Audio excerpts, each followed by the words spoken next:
Denise Barnes, welcome to Ordinary Visionaries. Thank you, Robert. It's a pleasure to be here. And the first thing we do on Ordinary Visionaries is we ask you a simple question. How are you an ordinary visionary? Well, I am a champion of deep healing, and what that's looked like is being a therapist and having skills in helping people communicate with those that matter to them, and then also coaching around their purpose to find what's meaningful and to keep pursuing that because that changes over time, you know. How long have you been a therapist? So probably 30 years now. Wow. I guess you more or less know what you're doing. Well, it's funny because I did a new training about 5 years ago, and I had to sort of change my approach in a way, which was good. It was, adding new things and updating with the latest brain research and things like that. So that field keeps changing. I guess a lot of fields do. Yeah. I'm always interested in people's career trajectory. We start not knowing a lot. We have a lot of enthusiasm, perhaps. Right.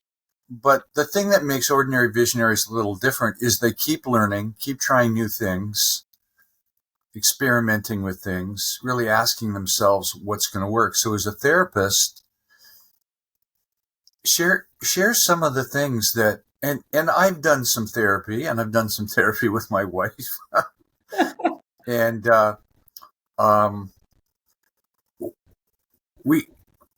we didn't have the best of luck. Yeah. And we're part of it, of course. But so I don't want to go on about blaming other therapists. But what makes you effective? What are the things that you've discovered really work in therapy to have those openings and ahas and changes that you want to see? Oh, don't you love ahas and insights, right? Right. But yeah, it is. It's a really good question because, again, I think the field is growing and getting better. COVID, I think, really upped the ante on the need for skills of therapists. Yeah. But what I tell people when they're coming in is, hey, let's give this a shot. It's really important to have a good fit, Yeah. And I have a complimentary consult to see if it feels initially like that, but then check in after 3 sessions because you usually know by then, is this approach working for me? Yeah. And then I look at the healing process as having 3 levels. So the first level is just generally lifestyle, taking care of yourself, Eat, Move, Sleep was Tom Rath's book, plus meditation. So you're having like a self-awareness practice. Then level 2 is classic mental health tools that work, but you have to practice them, like most things. And then the third level is when you need deeper healing. And that's when maybe there's trauma or there's these limiting beliefs that really are solid, and that takes a little more depth to loosen and unravel those. So those are some thoughts on that question, but I think I know I needed a lot of therapy myself, and looking back over the years, there were times I felt like I'd reached the end of what was useful, right? So that happens too. And then there's a lot of tools that are done to clients, but I like to give them things they can do themselves and help them get independent. So we have a common language of what their challenge is and what they use to help themselves with it. Right. That kind of thing. Tell me some of those tools in category number 2. Sure. Well, I actually just am finishing a book. Can I show you the picture of it? Which is still a proof. Stress to Strength. Nice. Yeah. And the idea being using adversity, the hurt of adversity, as a recent book called it, The Summit Mindset, to grow, that's a big question for all of us, is what is the purpose of challenge in our lives? What's our philosophy? How do we hold it? So, The purpose me of challenge is I wish it was over, God damn it. exactly. and, and the human instinct, the first one is avoid, avoid conflict, avoid stress. So we've got to retrain ourselves, because it is easier if we face it. It's more uncomfortable initially, but in the long run, it's easier. So, but the things we do to avoid, they're more comfortable initially, but then later they're less, Well, is it that we've developed the bad habits, mental habits, emotional habits? So when we have a stressful situation, we just get triggered. Well, triggering is maybe a sign of deeper level healing need, right? Yeah, And that can shut us down. That's what trauma does. yeah. But these tools help you work with that, as well as some of the deeper techniques. But to answer your question, some of them are very simple. But it is knowing, hey, that's a human instinct to avoid stress, to run, to flee, to fight, right? It comes across the ages through animals, blah, blah. Sure, sure. But just a little shift. It's almost like meditation. Who wants to meditate? Who wants to exercise? But we start to notice, hey, that helps me feel better. So it's the same thing with, it's called active coping. That means you have a problem, you face it, you sit with it, and then you use tools for it. All of that. It's going to take 10 minutes. Oh, shoot, or it might take a half hour. But the result is there's so many benefits. You develop to be a better human. You get better intuition, better emotional intelligence when you're able to do this. So, and then some of the tools, look at your coping. What is working? What's not? The other coping is passive coping. So the classic example is doom scrolling or Netflix binging, where you keep going, right? In my case, it's stupid card games, but I have to really watch it, right? We all know the doom scrolling thing. So Yeah, can I dig into this a little sure, bit more? Because I please. think this is such a key thing. Yeah, Is that we have more stuff bombarding us every day because of online stuff, and sure. we're not just double tasking, we're quadruple tasking, although that doesn't work, whatever. So yesterday, my wife is having an issue today with something. She has an online business as well, and she has just she is fit to be tied because she can't get this thing to work. It's always this thing. Yesterday, I upgraded my graphics program, Mhm. and the panel that I needed to control the tools was not there. It was on the old version. So it's just, so, but I simply persisted. I finally found it. It was like, hidden, you have 500 different controls in these things. Yes. So that kind of thing, it's like you're trying to do something. You're trying to get through to somebody. You're trying to get something to work technically. You're trying to, I know, it can be little things. I got a little charge on my credit card today for $120. I don't even know what it is or who it's from. And that's annoying. Yes. So, And so a tool for that, yeah. because I'll give you an example. What happened to me this weekend is I was all set up to get the second proof for this new book. And I had done some work in the morning, I expected in the afternoon, and I was prepared to do the next round.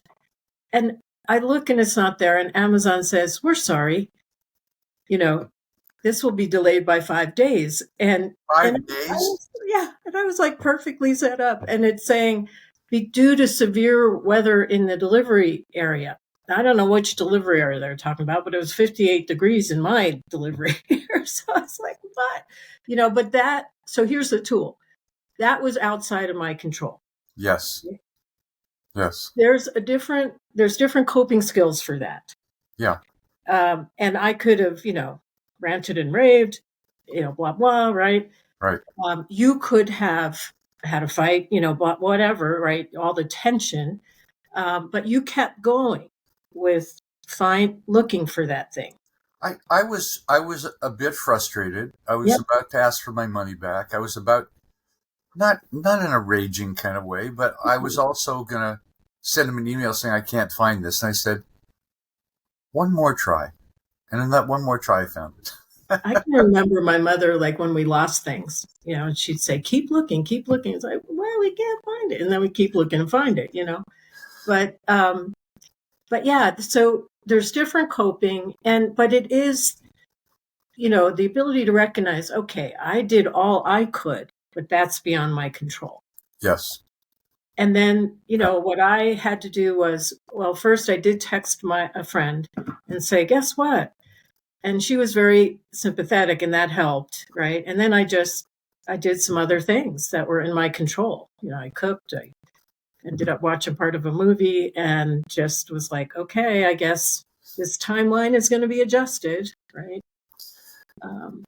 But those, when you get a trigger, it's a little different, because that usually ties in with past experience that was hard.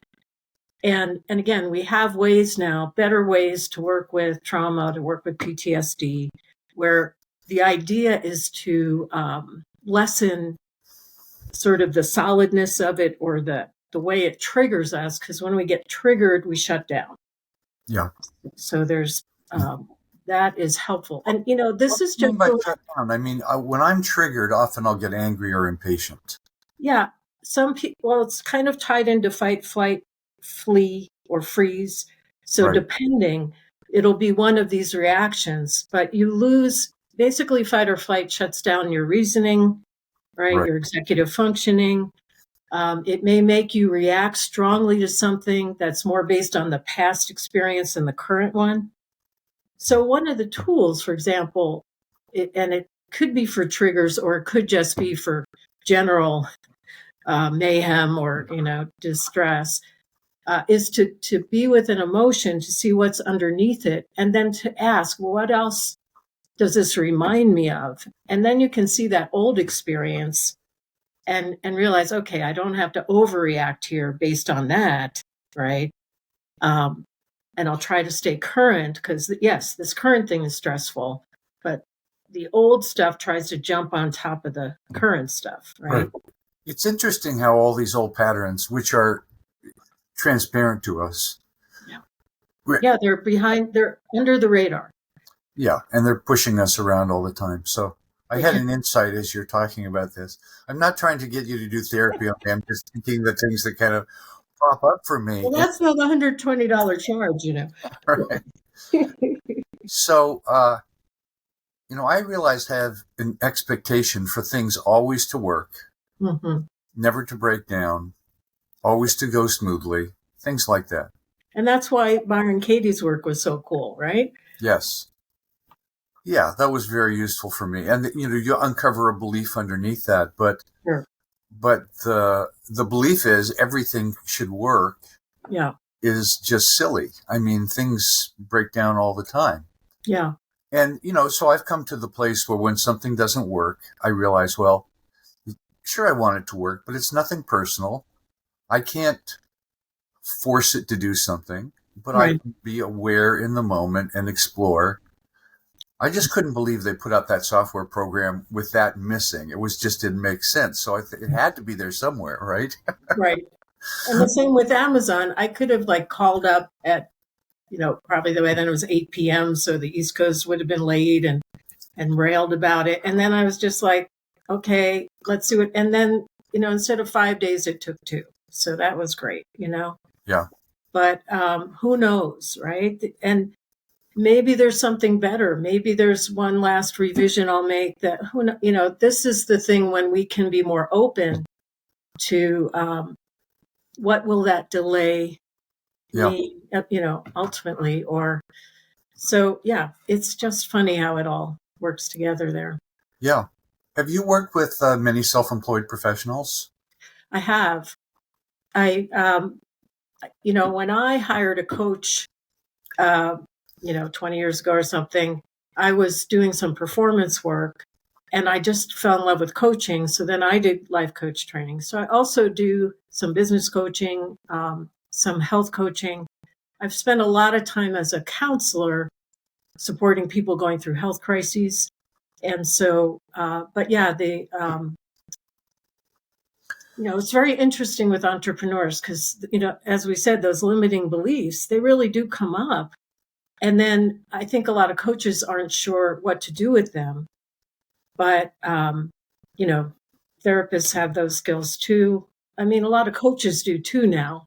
I think the fields are merging a bit more than initially when I did Oh my yeah. Well, I've talked to so many people who were therapists that are now incorporating coaching or turned in their practice more into coaching.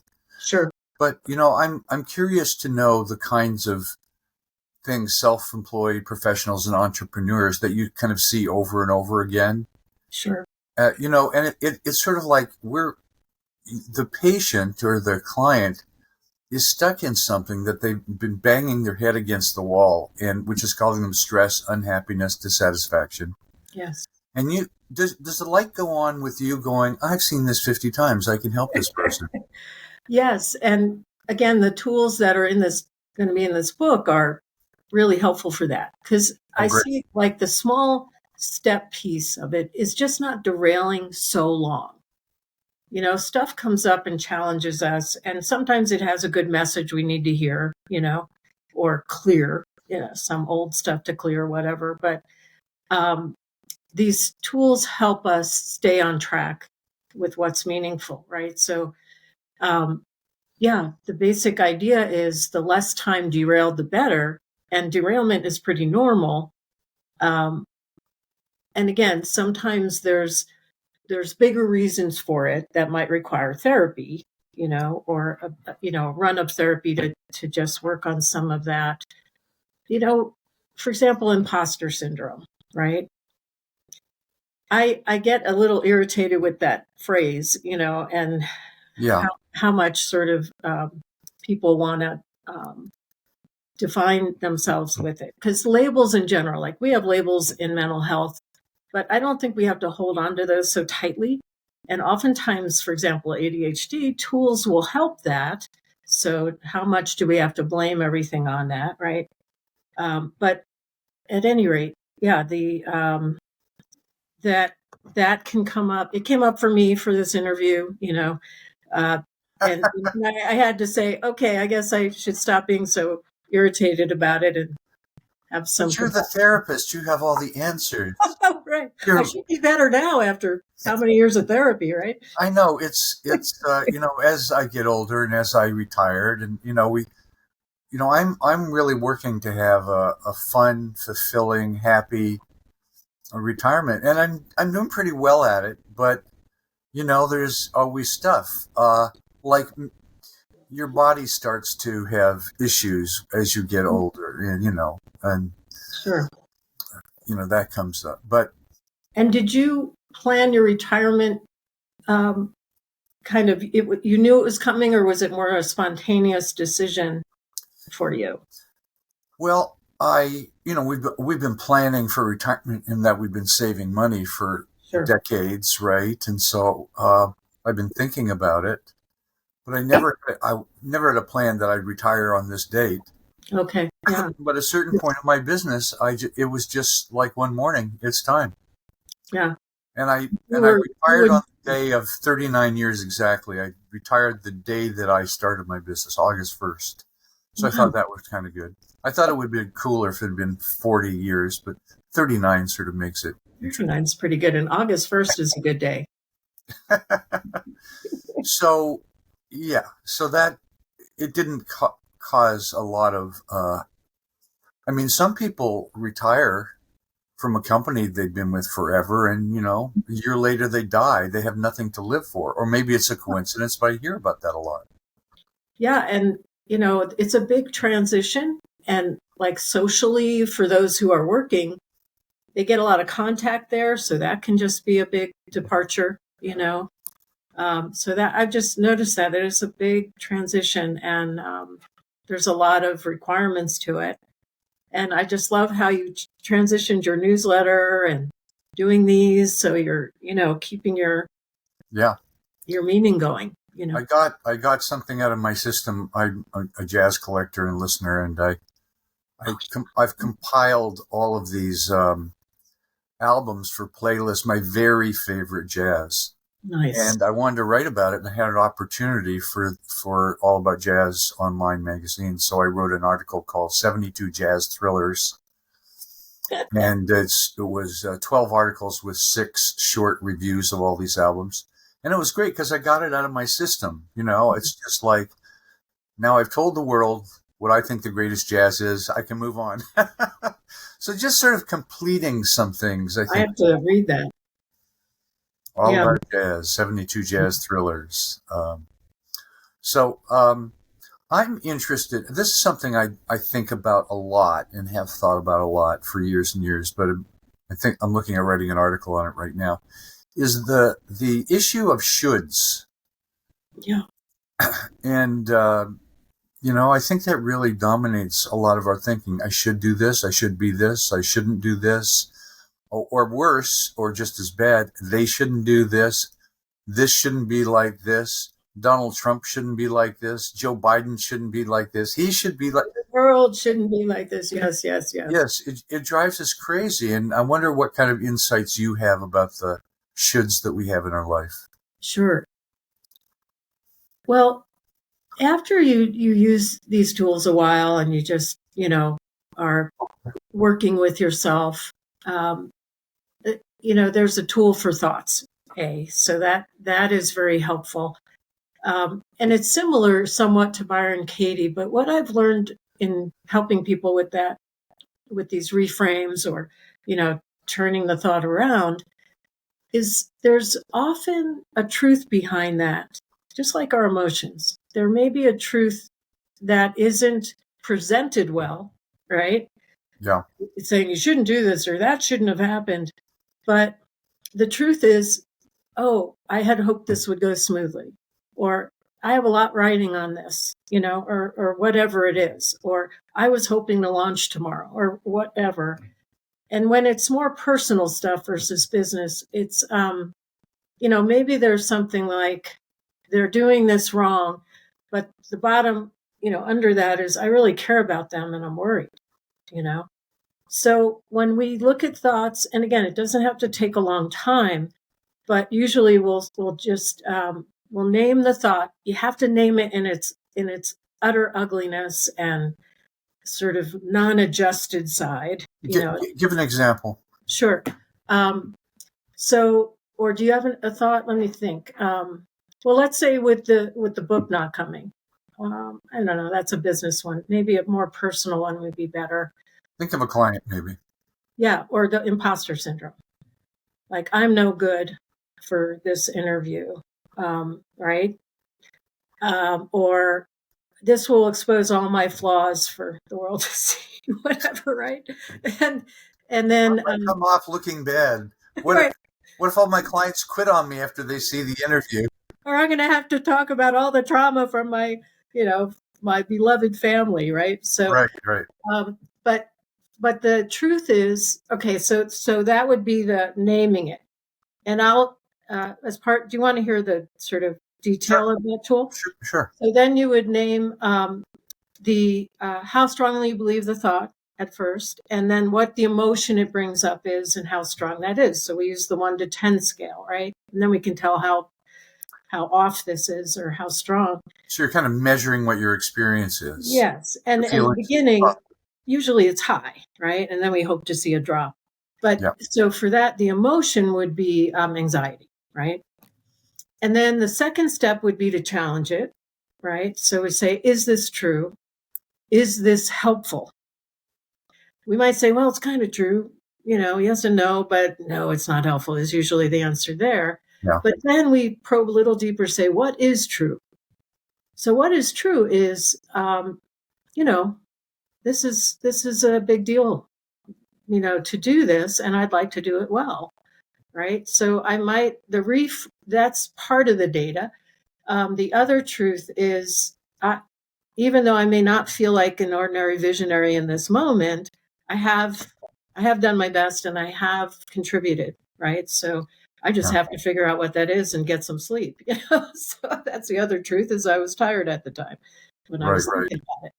So then you go to the third step, which is reframing in the therapy term. And that means you're going to restate the original thought in a better framework, right? So instead of saying, I'm an imposter and this is going to be awful, because the big thing about these thoughts is they're awfulizing or catastrophizing, right? So, and then I might reframe it to, first of all, breathe, right? And then say something like, this is exciting but scary, right? Right. And I can prepare and blah, blah, you get the idea, right? So we've shifted it from a should or a I'm no good to I'm stretching myself. So that is stressful, right? Yeah. So does that make that's a great tool. That's part of it, these tools are a suite of tools, and there's 4 steps. That's part of the 4th step. And the thoughts and emotions are often tied to what we can't control. So there'll be this should that comes out often because something has happened that we didn't expect. But when we get better at coping with that side, it's like your stress management mastery goes way up. So you're kind of doing a forensic analysis of what's going on in your mind and getting a whole different perspective of it. Mm-hmm. So it looks, oh, this is not so bad. So, Perspective. It's all about perspective. Yeah. yeah, I think probably everyone has hot button issues. And what I mean by that is a particular reaction or behavior that comes up over and over and over again. Mm-hmm. And it's like, it's not that we have that habit, we are that habit. Mm-hmm. It could be I'm not good enough, or it could be I just can't get organized. Sure. And then you've got the evidence all around you that you're not organized, so it must be true. You know what I mean? I can't get organized. Look at it. And it's really, really, overwhelming. Mm-hmm. And so I would expect that if you're working with people like that, sometimes it takes a little time to dig through the the rubble of your mind to see what really is there. Sure. And sometimes it's small tweaks, like when people have I can hear now when a thought is stated, that's like one of those that you're talking about, like Yeah, an old belief. Gay Hendricks' book, The Big Leap. So he names 4 or 5 like these common, I'm not good enough types of themes, right? right. So we can in the moment do a little tweak and say, oh, well, how would you change that thought to be a little less, self-defeating or critical? Yeah, And that can make a difference because, the whole thoughts become things thing, right, has given us a lot of ideas about how to have better thoughts, how to not sort of keep you letting thoughts put us into ruts, but yeah, having some kindness towards ourselves is a big part of what develops as you use tools or, hopefully get good therapy, right? So what kind of turnarounds have you seen with people? If people that come in and the thought to yourself is, oh my God, this person has got some real issues. This just is going this is going to be challenging. yes, And then, X number of months later, they're a different person in many ways. I mean, have you seen those kind of turnarounds? I'm sure I you have. have, and I can say, like, just taking in a new wave of new clients, there's part of me that's like, whew, but but with some success stories. First of all, just I love when people can take some of the tools home.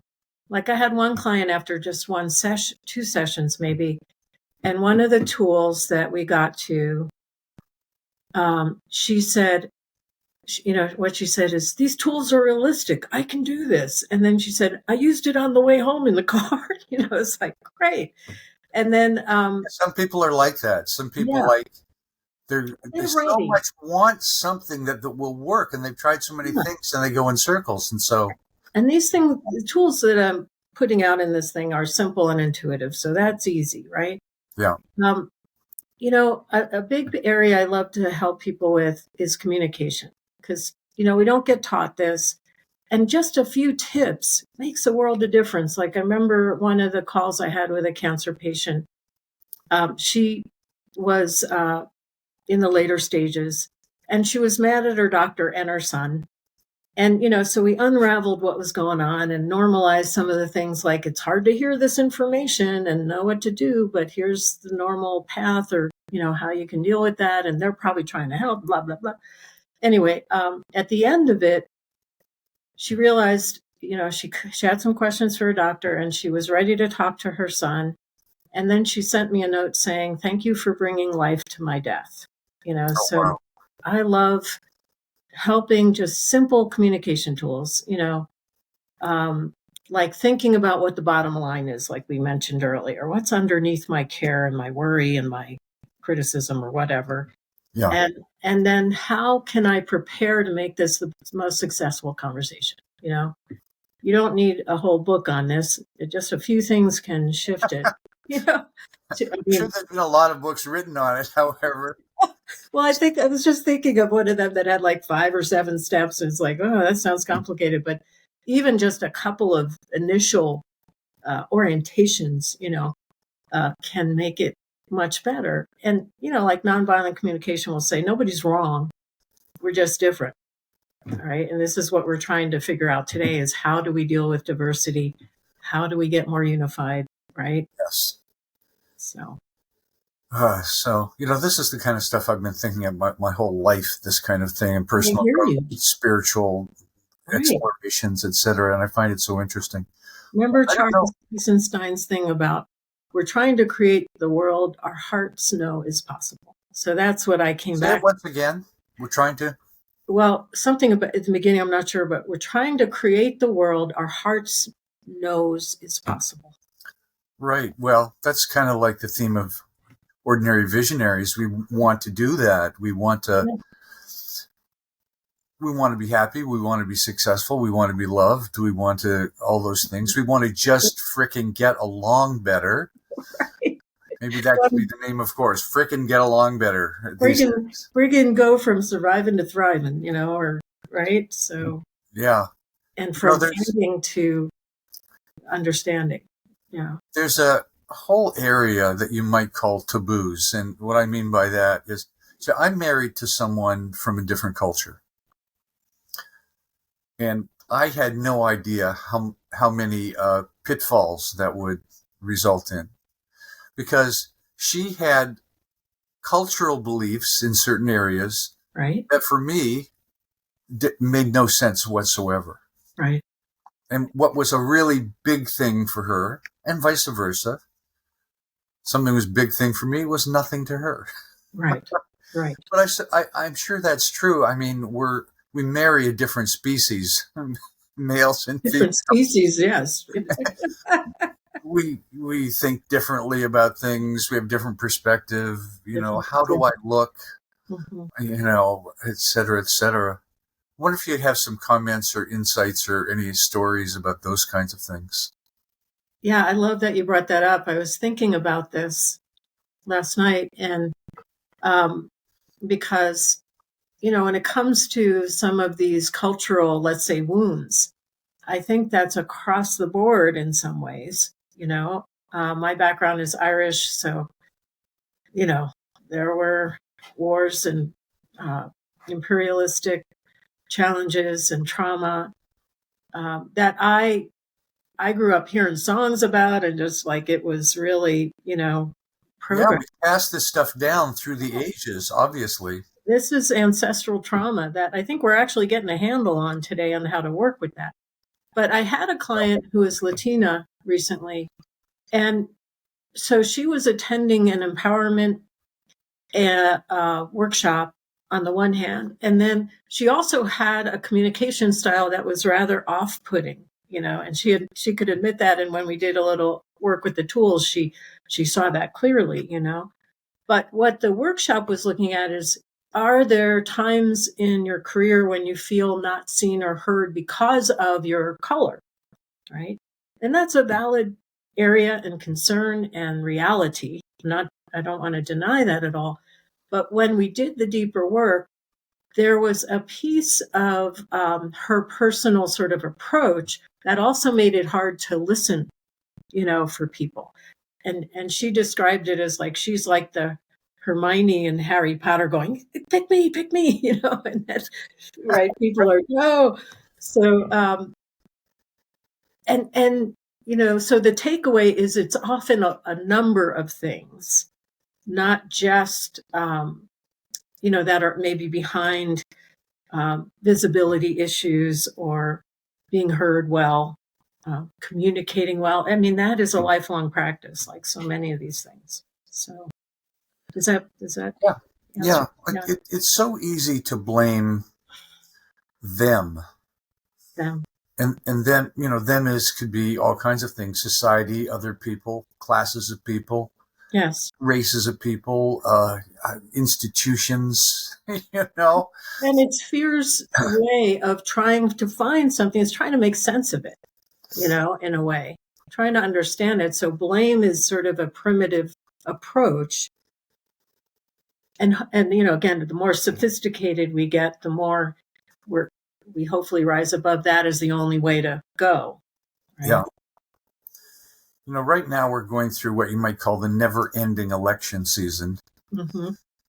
I'm from Canada. When in Canada, the prime minister one day decides, for whatever reason, to call an election because of various things, and so it doesn't have to be on a particular day or a particular year. 2 months later, they have the election.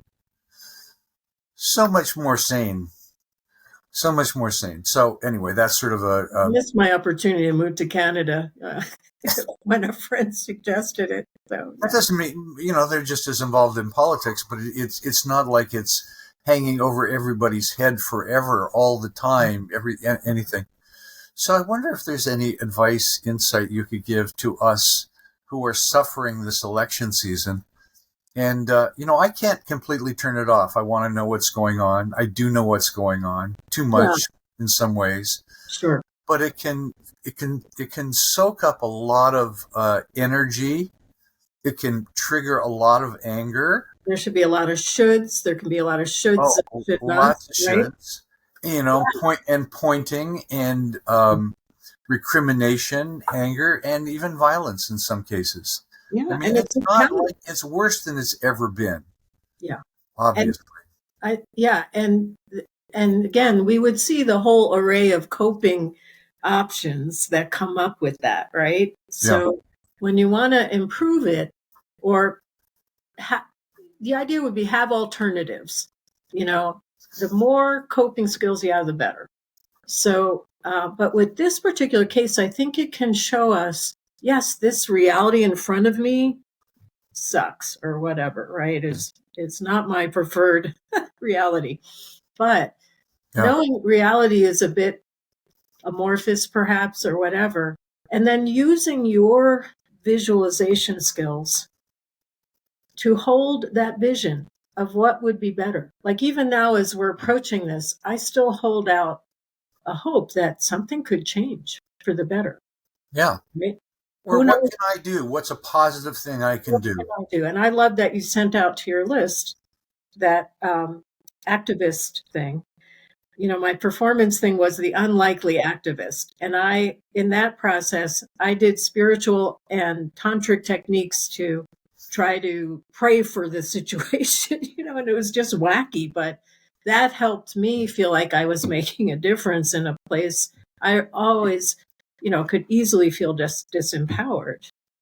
And we really don't know what are the most powerful things. Is it, this or that or whatever, but if we can hold the vision that we are moving towards,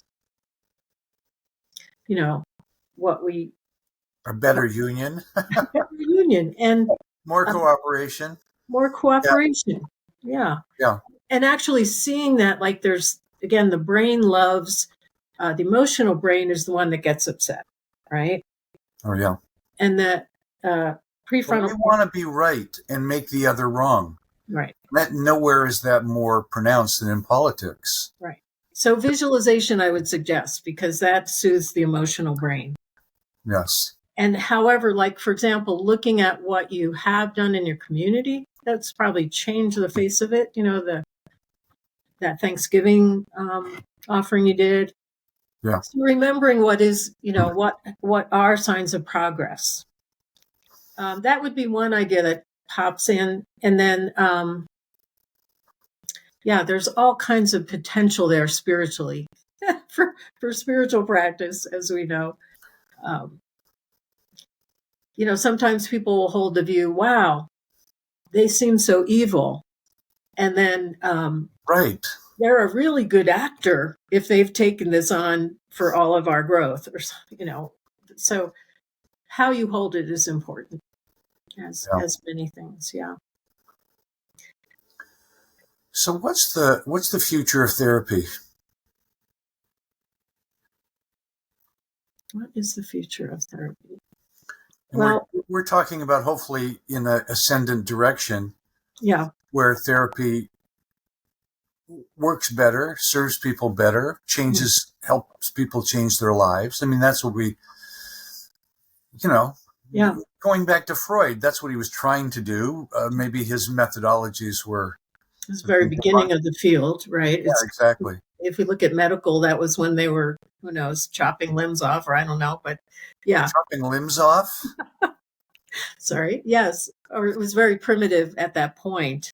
Or And leeches and stuff like that. right, leeches. Um, so I think the future, well, I've I've included a lot of different areas in my work. So I think that's maybe some of the future is this blend of options and people being able to recognize what those terms are and what would serve them best. Because the more you do therapy, first of all, we're not really educated. How do you use therapy well, right? One big thing is if there's something that's not working, you speak up about it. And that gives the therapist a chance to adjust. And the same thing with coaching, you're always honing that container, right? So as we get more skills, we can say, I've had people come to me that want a therapist that's also intuitive, right? Because that's growing today, that side of things. My training is in somatic therapy, so that's a body-based therapy. The neuro information today is saying we can't just talk about it. We have to also include emotional brain and emotions, right? And Right. Right. so it's a blend of these many areas, and that people can navigate it better to get what they need, and that you don't have to be in therapy forever. I mean, my more traumatized people, it does take longer and they want that support. Like in an ideal world, I think it wouldn't be stigmatized. People might see it as appropriate support or like mastermind support, and Yeah. if stuff comes up that is keeping me from my purpose, I can get help in therapy too, right? So, and I can get the deep help that really shifts that thing. So it's not just this repeating pattern. Yeah. You know, you heard of the spiral of healing where we never maybe completely get rid of that healing issue, but the Yeah. next time it's a higher level and we're not as derailed as long, or we can make progress a bit faster through it, even though it still is a bit tender of an area or Yeah. a growth area for us. So those are some thoughts on that. I think what I love seeing now is that a lot of insurance is covering mental health. Ideally, you wouldn't have to pay your deductible first, and there's a low copay, and you can just do this for 6 months and get a jump on your life. Yeah. I've heard it a million times that there's a stigma about that. You break your arm, there's no stigma about that. Right. And we forget that the issues that we have, we didn't cause them. No. They happened to us. We had a parent that beat us every night. Worst case scenario. Right. You're going to have problems. You're going to have issues. You're going to have some Yeah. strange things. You're going to have a lot of fears, etc. And even with the best parents, there's just stuff like kids come in with maybe some things to work through, without any of the environmental factors, right? Yeah. And, my parents were well-intentioned, but there just wasn't the information about parenting back then, right? And, it was a big family, so there were complications with that. And it took the first 10 years of therapy were just, I'm joking, but the first years of therapy were just dealing with, I'm not responsible for my family anymore because I was an oldest child. And so, there's little t trauma. We talk about big T, little t. The beating is the big T. Yeah. Yeah. And my situation was more little t, but it still was very impactful and kept me from being, the idea is we want to shine. We want to Right. be all we came to be, right? So, Yeah. I kind of see it as the possibility is literally a shift of identity. yeah, And, the identity from being a victim to a victor, exactly. Things like that. It's like, or, way back when I read I'm Okay, You're Okay, transactional. Yes, I've really been interested in this kind of stuff as sort of a hobby for my whole life, a it's pursuit. classic. Yeah, Yeah. I mean, that was really interesting stuff. But, um, to be a person that mostly is not identified with their issues is not a small thing. no, It's just like, hey, I'm okay. I love life. you're okay too. Hey, You're okay too. Sure, except we have problems. So what? Everyone has problems. Let's figure them out. I mean, geez, right. that's what I think. That's what we're all aspiring to. But it's not a bad idea to get help through that and get someone that really has the experience and the different perspectives on different things. I Sure. can see how valuable that is. Yeah.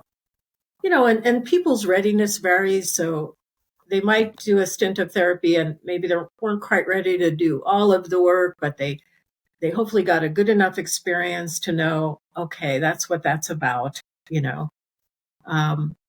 Yeah. But yeah, that identity thing is great. We talk about lens in, when you're sort of self-focused, or lens out, right? And that's that shift to being more, in the present, more active participant, more contributing Yeah. versus, doing our own work, which we have to do to get beyond the trauma or the struggle or that belief system that's not helping us and that's helping us stay back. Denise, fantastic interview. It was really great speaking to you. Thank you so much. It was really a pleasure. I've been on your list for so long. I heard about you through Mark Silver, Oh, and yeah. I've taken some programs with people you've recommended. So, I got to interview Mark again yeah, yeah, for this, for sure. yes. Um, Anything else that would be a good Well, closing? I think we could talk forever, but It's true. I think this was very interesting and very valuable. Thank you very, very much. Thank you. Thank you so much for what you're doing and staying in the game. Yeah. Thank you.